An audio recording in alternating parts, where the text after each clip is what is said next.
గారు ఇప్పటికే రష్యా అధ్యక్షుడు పెద్ద ఎత్తున అటు ఉక్రెయిన్ పైన దాడులు కొనసాగిస్తూ ఉండగా ఏకంగా ఇప్పుడు కిమ్ ఏమంటున్నాడంటే నేను కూడా రష్యాకి సైన్యాన్ని పంపిస్తా, నేను కూడా ఉక్రెయిన్ పైన యుద్ధం చేస్తా, రష్యాకి సపోర్ట్ గా ఉంటానని చెప్పి కిమ్ ప్రకటించడం ఒక రకంగా అందరినీ ఆందోళన గురి చేస్తుంది. దానికి సంబంధించిన బిగ్గెస్ట్ బ్రేకింగ్ న్యూస్ ని మనం ఆర్టీవీ స్క్రీన్ పై చూస్తున్నాం. రష్యాకి మరో 30,000 మంది సైనికులను పంపించేందుకు కిమ్ సిద్ధమయ్యారట. రష్యాకి నార్త్ కొరియా సాయం పైన ఉక్రెయిన్ ఆగ్రహం వెళ్లగక్కుతోంది. కిమ్ తమ అత్యున్నత దళాలని రష్యాకు సాయంగా పంపి సొంత దేశాన్నే సమస్యలో నెడుతోందని చెప్పి ఉక్రెయిన్ రక్షణ మంత్రి మాట్లాడుతున్నారు. ఇప్పటికే గతేడాది 11,000 మంది సైనికుల్ని రష్యాకి పంపారు కిమ్.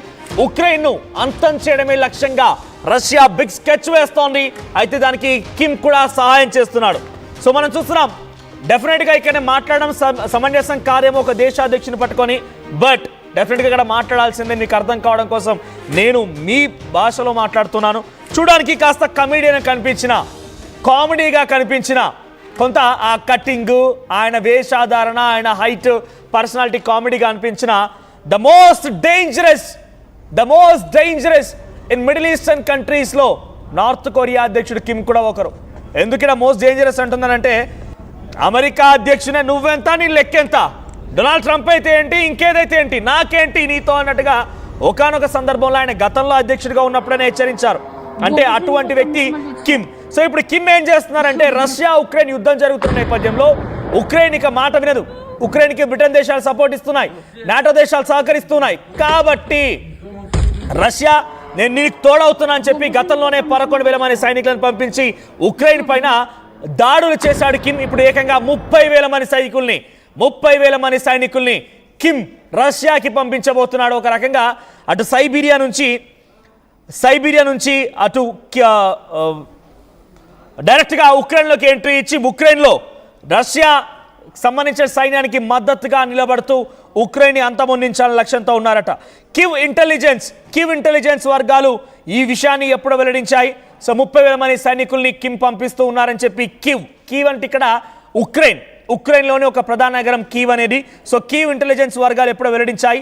సో రానున్నటువంటి కొన్ని నెలల్లో ఈ సైనిక బృందాలు రష్యాలోకి రాబోతున్నాయట. రష్యాలోకి యుద్ధరంగంలోకి వాళ్ళు అడుగుపెట్టి ఉక్రెయిన్ పైన దాడి చేయబోతున్నట్టు చెప్తున్నారట. అయితే గతంలోనే పోయిన ఏడాది నవంబర్లోనే సుమారుగా 11,000 మంది సైన్యం ఆల్రెడీ వచ్చారు, కీవ్ ప్రాంతానికి వెళ్ళిపోయారు. కొంత ఉక్రెయిన్ పై రష్యా చేసిన దాడిలో వీళ్ళు కూడా పాలు పంచుకున్నారు, భాగస్వామయ్యారు. అయితే ఈ నేపథ్యంలో మరోసారి కిమ్ ఏమంటున్నారంటే, ఆ 11,000 మంది కాదు, ఇంకా 30,000 మంది పంపిస్తా, ఉక్రెయిన్ అంతం తేలుస్తా, ఉక్రెయిన్ అంతు చేస్తా అన్నట్టుగా కిమ్ మాట్లాడుతున్నారు. రష్యా అధ్యక్షుడు పుతిన్తో కిమ్కి మంచి సత్సంబంధాలు ఉన్నాయి. రష్యాకి సపోర్ట్ చేస్తూ ఉక్రెయిన్ ఇక డైరెక్ట్గా ఉక్రెయిన్కి కిమ్కి ఎటువంటి విభేదాలు లేవు.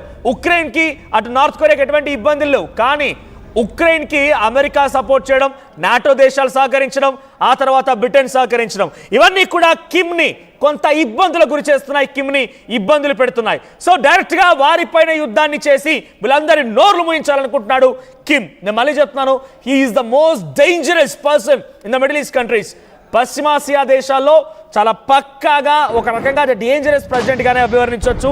సో గతంలో 11,000 సైన్యం, ఇప్పుడు 30,000, అంటే సుమారుగా అటు ఇటుగా 50,000 సైన్యాన్ని నార్త్ కొరియా నుంచి రష్యాకి పంపిస్తున్నాడు కిమ్. అంటే రష్యాకి ఏ స్థాయిలో కిమ్ సహకరిస్తున్నాడు అర్థం చేసుకోండి.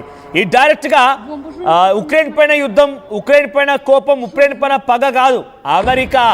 అమెరికా డొనాల్డ్ ట్రంప్ ఉన్నారు కదా, డొనాల్డ్ ట్రంప్ ఎక్కడుంటే అక్కడ ఏంటి నువ్వు చేసేది, నేను వస్తున్నానట్టుగా డైరెక్ట్గా రంగంలో దిగేటువంటి ఒక ధైర్యం, స్థైర్యం అన్ని రకాలుగా అందిపుచ్చుకున్న వ్యక్తి ఈ కిమ్.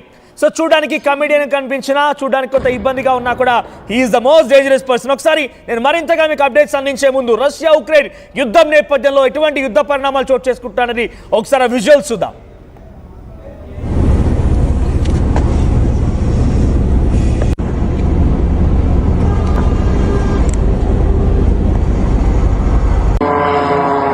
Бомба же у него там на самолете. Еще взрыв.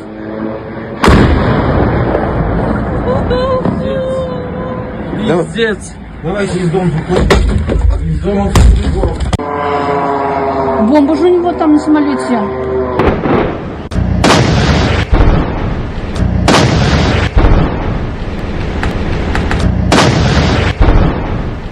అయితే గతంలో పంపించినటువంటి 11,000 మంది సైనికుల్లో 4,000 మంది ఆల్రెడీ కొంత ఇబ్బందుల పడి గాయాల పాలవడమో లేదంటే ఆల్రెడీ వాళ్ళంతా కూడా యుద్ధ నేపథ్యంలో వీరమరణం పొందడం జరిగిందన్నట్టుగా అక్కడి నిఘా వర్గాలు చెప్తున్నాయి. ఇదంతా కూడా ఈ డాటా ఎవరో కిమ్ చెప్పిందో రష్యా చెప్పిందో కాదు, ఈ విషయాల్ని మొత్తాన్ని కూడా అక్కడి ఉక్రెయిన్ ఇంటెలిజెన్స్ నిఘా వర్గాలు బయటపెట్టాయి. మా పైన కిమ్ ఈ రకంగా కాలు దూవుతున్నాడు, కిమ్ ఈ రకంగా ఒక రకంగా ఆగ్రహావేశాలు వెళ్ళిపోయి మాపై యుద్ధం చేసి మమ్మల్ని అంతమొందించాలనుకుంటున్నాడు. సో కిమ్ యొక్క చర్యలు ఏకంగా ఆ దేశాన్ని కూడా సమస్యల్లోకి నెట్టబోయబడుతున్నాయని చెప్పి ఇంటెలిజెన్స్ వర్గాలతో పాటుగా అటు ఉక్రెయిన్కి సంబంధించిన రక్షణ శాఖ మంత్రి కూడా మాట్లాడుతున్నాడు. అయితే నార్త్ కొరియా నుంచి సైనికులను రవాణా చేసేందుకు రష్యా ట్రాన్స్పోర్ట్ విమానాలను సిద్ధం చేసిందట. అట్ ద సేమ్ టైం వీరిని సైబీరియా, అక్కడ నుంచి నార్త్ కొరియా నుంచి సైన్యం రాగానే సైబీరియా మీదుగా ఉక్రెయిన్లోకి వీరందరినీ కూడా చొరబడేందుకు అన్ని రకాల ఏర్పాట్లు కూడా చేశారట. గత ఏడాది కూడా సైనికుల్ని తరలించేందుకు ఒక యుద్ధ నౌకని పంపిస్తే ఆ నౌక రష్యా ఓడరేవికి కూడా చేరింది. ఆల్రెడీ అక్కడికి సైన్యం వచ్చారు, నార్త్ కొరియా నుంచి పెద్ద మొత్తంలో వేల సంఖ్యలో సైన్యం కూడా వచ్చారన్నట్టుగా కివ్ సంబంధించిన ఇంటెలిజెన్స్ నిఘా వర్గాలు చెప్పుకొస్తున్నాయి. ఇటీవల ఉక్రెయిన్కి సంబంధించిన డిఫెన్స్ మినిస్టర్ రుస్టెం ఉమ్రోవ్ ఈ విషయాన్ని మాట్లాడుతూ కిమ్ సైన్యాన్ని పంపించి తనకు కూడా సమస్యని కొని తెచ్చుకుంటున్నారు. అంటే ఉక్రెయిన్ భావన ఎలా ఉందనంటే రష్యాని మేము ఆల్రెడీ ఢీకొడుతున్నాం, రేపటి రోజున నార్త్ కొరియా కనుక కిమ్ కనుక వెనక్కి తగ్గకపోతే ఇక కిమ్ అంతు కూడా చూస్తాం, మాతో పెట్టుకుంటే ఎవడైనా సరే డెఫినెట్గా ఇబ్బందుల పాలవుతారన్నట్టుగానే ఇండైరెక్ట్గా హెచ్చరిక జారీ చేస్తూ ఉక్రెయిన్ రక్షణ మంత్రి రుస్టెం మాట్లాడుతున్నారు.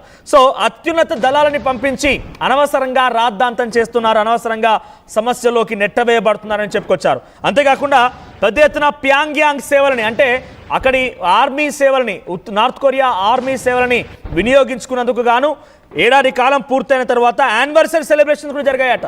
రష్యాలో యానివర్సరీ సెలబ్రేషన్ జరిగితే ఆ ఉక్రెయిన్ రష్యాకి సంబంధించిన ఆ సత్సంబంధాలతో పాటుగా రష్యాకి నార్త్ కొరియాకి సంబంధించిన సత్సంబంధాలతో పాటుగా నార్త్ కొరియా తన సైన్యాన్ని పంపించి ఏడాది పూర్తయిన సందర్భముగా ఏకంగా యానివర్సరీ కూడా జరుపుకుంది.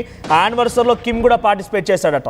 సో ఇప్పటివరకు కొంత ఇజ్రాయెల్ ఇరాన్ యుద్ధం ఆగిపోయింది. రష్యా కూడా వెరీ గ్రేట్ అమెరికన్ ప్రెసిడెంట్ అంటూ పుతిన్ మాట్లాడుకోవడం చూస్తుంటే ఆయన చెప్తున్న ప్రకారంగా సీజ్ ఫైర్కి సిద్ధమయ్యాడేమో అనేటువంటి భావన కూడా కలిగింది. కానీ ఆ సీజ్ ఫైర్ సంగతి అటు ఉంచితే కిమ్ ఎంట్రీ ద్వారా ఇంకా యుద్ధం మరొక నెక్స్ట్ లెవెల్ వెళ్ళబోతోంది. కిమ్ మళ్ళీ చెప్తున్నాను, the most dangerous president in middle eastern countries, because ఆయన డైరెక్ట్గా గతంలో డొనాల్డ్ ట్రంప్, ఇప్పుడు కాకుండా పోయినసారి ఆయన ప్రెసిడెంట్గా ఉన్నప్పుడే నువ్వెంత నీ లెక్కెంత అని హెచ్చరించి ఒక రకంగా స్ట్రాంగ్గా వార్నింగ్ కూడా ఇచ్చారు. ఆ పరిణామాల నుంచి ఇప్పుడు మళ్ళీ ఉక్రెయిన్కి పైన యుద్ధానికి దిగడం కారణం మళ్ళీ డొనాల్డ్ ట్రంప్ ఎక్కడుంటే అక్కడికి వస్తానంటాడు ఆయన. ఇరాన్పై యుద్ధం చేసినందుకు ఇరాన్కి సపోర్ట్ చేసి నేను డొనాల్డ్ ట్రంప్ సంగతి చూస్తానని హెచ్చరిక జారీ చేశారు. ఇప్పుడు ఉక్రెయిన్కి సపోర్ట్ చేస్తూ అమెరికా ఇండైరెక్ట్గా రష్యాపై దాడి చేస్తున్న క్రమంలో కిమ్ మళ్ళీ వచ్చి నేను తెలుసుకుంటా, నేను డొనాల్డ్ ట్రంప్ని కంట్రోల్ చేస్తాను, వెళ్ళి ఉక్రెయిన్ పైన దాడి చేయనట్టుగానే రష్యా అధ్యక్షుడు పుతిన్కి మరింతగా సపోర్ట్ ఇస్తున్నాడు. ప్రస్తుతం ఏదేమైనా రష్యా ఉక్రెయిన్ యుద్ధం చరిత్ర అతిపెద్ద దాడిగా జరిగే అవకాశం కూడా ఉంది. అయితే ఇటీవల కాలంలో జరిగినటువంటి ఒక దాడి అతిపెద్ద దాడిగా అభివర్ణించవచ్చు. బికాస్ సుమారుగా కొన్ని వేల సంఖ్యలో డ్రోన్లు మిసైళ్లతో ఉక్రెయిన్ పైన రష్యా విరుచుకుపడింది. అదే స్థాయిలో ఉక్రెయిన్ కూడా గతంలో ఇక్కడ